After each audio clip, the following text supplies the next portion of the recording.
Olá pessoal, tudo bem? Nós vamos hoje continuar nossa série de sermões. Vamos iniciar hoje nosso sermão no sermão de Romanos, né? O sermão de Romanos nós vamos trabalhar, vamos começar do começo, capítulo 1. Eu vou trabalhar da perícope versículo 17 ao 19. Já vou explicar o porquê disso. O tema central aqui que nós vamos trabalhar é a justiça divina.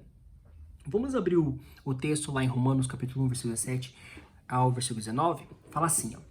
Visto que a justiça de Deus se revela no evangelho de fé em fé, como está escrito, o justo viverá pela fé. A ira de Deus se revela do céu contra toda impiedade e perversão do homem, que detém a verdade pela injustiça. Porquanto que de Deus se pode conhecer é manifesto entre eles, porque Deus lhe manifestou.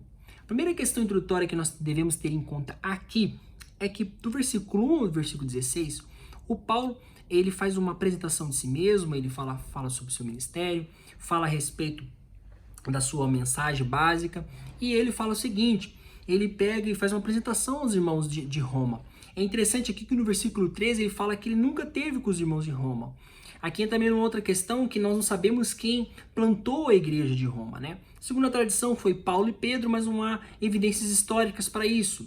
Uma outra questão é a respeito da intenção de Paulo em escrever Romanos, né? A gente não sabe se ele teve uma intenção com alguma questão interna da igreja ou uma heresia externa, como no caso de Colossenses. Não está claro aqui. Parece que Paulo está querendo apresentar um tema central da sua mensagem geral. E ele vai fazer essa apresentação com base num texto, com base num tema que é a justiça divina. Então, diante disso, vamos iniciar nossa perícope aqui no versículo 17. Fala assim, ó, visto que a justiça de Deus se revela no evangelho de fé em fé, como está escrito, o justo viverá por fé. Após Paulo se apresentar como ministro do evangelho para a salvação de todos os homens no verso anterior, Paulo afirma que seu evangelho se revela em justiça. Irmãos, no versículo anterior ele falou sobre salvação. Então quer dizer que o evangelho dele é a respeito de salvação. Mas ele fala que essa salvação também está ligada à justiça. Mas justiça, e essa justiça que revela em fé. Mas a fé de quem? Do homem. Parece que a salvação, ela traz fé ao homem para que o homem seja justificado. Então a salvação implica justificação, mas por que justificação?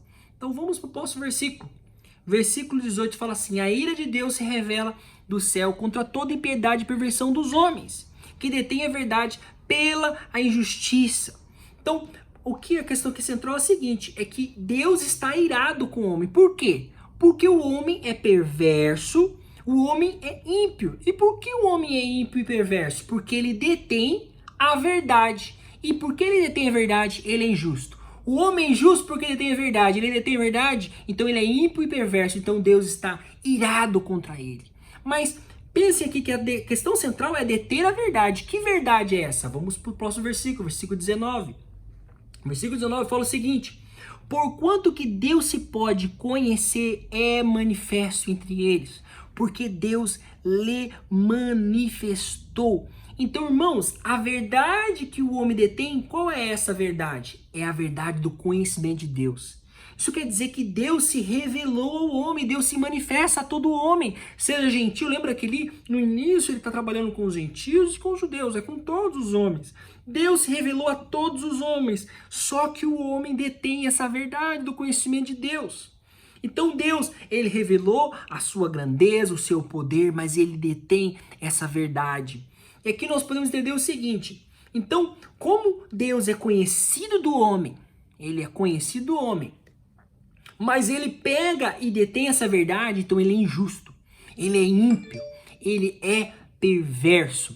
E porque ele é perverso, ele é injusto diante de Deus, e Deus está irado contra ele, Deus está bravo com ele. E agora ele precisa de o quê? Do evangelho, do remédio, o evangelho da justiça. O evangelho que traz justificação para ele, traz salvação para ele. E assim nós terminamos a nossa mensagem, dizendo para que todos nós possamos andar em justiça, possamos aceitar esse evangelho de Paulo, que é um evangelho de salvação e de justiça. Amém.